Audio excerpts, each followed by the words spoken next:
भारत के पूर्व मुख्य न्यायाधीश बी.आर. गवई ने अपने रिटायरमेंट के बाद एक अलग उदाहरण पेश किया है। जब राष्ट्रपति भवन में नए मुख्य न्यायाधीश सूर्यकांत ने शपथ ली तो गवई ने अपने लिए आई आधिकारिक काली मर्सिडीज कार का यूज नहीं किया और वो अपनी पर्सनल गाड़ी से ही घर लौट गए। सूत्रों के मुताबिक ये खबर आई कि गवई ने यह कदम इसलिए उठाया ताकि उनके उत्तराधिकारी नए सीजेआई सूर्यकांत को पहले दिन से ही आधिकारिक वाहन उपलब्ध हो सके।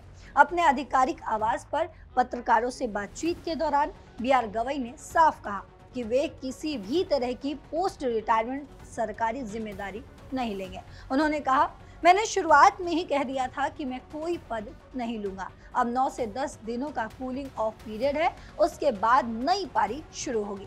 आपको बताते चले कि राष्ट्रपति द्रौपदी मुर्मू ने जस्टिस सूर्यकांत को भारत के 53वें सीजेआई के रूप में शपथ दिलाई। उपराष्ट्रपति सीपी राधाकृष्णन और प्रधानमंत्री नरेंद्र मोदी भी समारोह में मौजूद थे। रिटायरमेंट से पहले गवई ने कई मुद्दों पर अपनी स्पष्ट राय रखी। उन्होंने कॉलेजियम सिस्टम का बचाव किया और कहा कि आरक्षण का लाभ बार बार एक ही परिवारों को नहीं जाना चाहिए।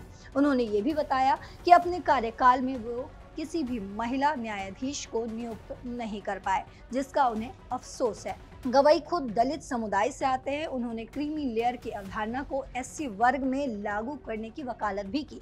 उन्होंने कहा कि एक मुख्य सचिव के बेटे और एक खेत मजदूर के बच्चे की प्रतियोगिता बराबरी पर नहीं हो सकती, इसीलिए आरक्षण उन तक जाना चाहिए जिन्हें इसकी असली जरूरत है। शपथ के बाद नए सीजेआई सूर्यकांत ने सुप्रीम कोर्ट की कोर्ट नंबर 1 में कार्यवाही शुरू की। उसके साथ जस्टिस जयमाल्या बगाची और जस्टिस अतुल एस चंदूरकर भी बेंच में शामिल रहे। सूर्यकांत का कार्यकाल लगभग 15 महीने का होगा। वे सुप्रीम कोर्ट के कई अहम फैसलों से जुड़े रहे हैं, जिनमें अनुच्छेद 370 को हटाने, पेगासस मामले, अभिव्यक्ति की स्वतंत्रता, नागरिकता अधिकार और चुनावी सुधार से जुड़ी सुनवाई शामिल है।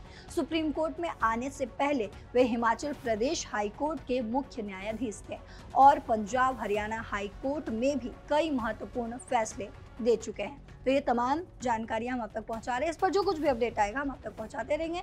देश और दुनिया की तमाम खबरों के लिए देखते रहिए दैनिक जागरण। नमस्कार।